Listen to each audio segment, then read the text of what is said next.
ከምግብ በኋላ መደረግ የሌለባቸውን ያውቃሉ? ውድ የኢትዮ ፋርማ አካዳሚ ቻናል ተመልካቾቻችን በዛሬው ጤና ነክ ቪዲዮ ፕሮግራማችን ከምግብ በኋላ መደረግ የሌለባቸውን ነገሮች የምነግራችሁ ይሆናል። እስከ ቪዲዮ ፍጻሜ ድረስ አብራችሁን ቆዩ። ቪዲዮውን ላይክ፣ ሼር፣ ቻናሉን ሰብስክራይብ ማድረግ እንዳትረሱ። አንደኛ ገላውን አይታጠቡ። የተመገቡት ምግብ በሚገባ እንዲፈጭ የደም ዝውውር ወደ ጨጓራው እንዲያዘነብል ያስፈልጋል። ገላውን በሚታጠቡበት ጊዜ የደም ዝውውር በአመዛኙ ወደ እግርና እጅ ይሄዳል። ይህም የምግብ መፈጨት ሂደትን ያዛባል። ምግብ ከተመገቡ በኋላ ቢያንስ ለ30 ደቂቃ መጠበቅ ይኖርብዎታል ሻወር ወይም ገላውን ለመታጠብ። ሁለተኛ ሻይ አይጠጡ።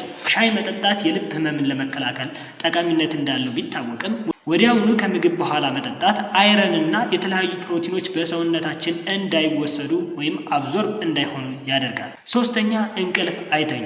ከተመገቡ በኋላ እንቅልፍ ወዲያውኑ መተኛት በጨጓራ ውስጥ ያሉትን ምግብ የሚፈጩ ኢንዛይሞች ከጨጓራችን ወደ ምግብ ማስገቢያ ጉሮሮ እንዲመጡ ያደርጋል። ይህም የማቃጠል ስሜት እንዲሰማን ያደርጋል።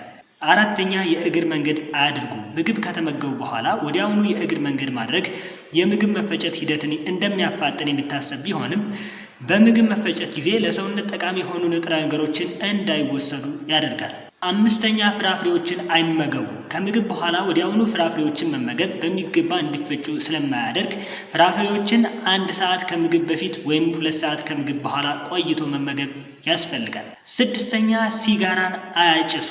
ጥናቶች እንደሚያሳዩት ከምግብ በኋላ ሲጋራን ማጨስ ለካንሰር ተጋላጭነትን በከፍተኛ ሁኔታ ይጨምራል። ከምግብ በኋላ ብቻ ሳይሆን በአጠቃላይ ሲጋራ ማጨስ ለጤናው ጎጂ ነው። ከዚህ በተጨማሪ ምግብን በሚመገቡ ጊዜ በትክክል ተቀምጦ መመገብ፣ በዝግታ መመገብ፣ በሚገባ አኝኮ መመገብ፣ ከጥጋብ በላይ አለመመገብ ያስፈልጋል።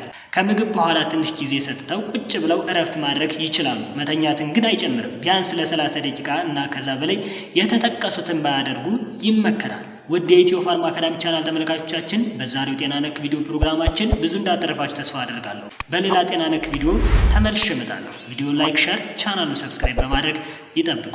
ለዛሬው የጤና መረጃ ይጨርሻለሁ። በቀጣይ እስከምንገናኝ ደህና ይሁኑ።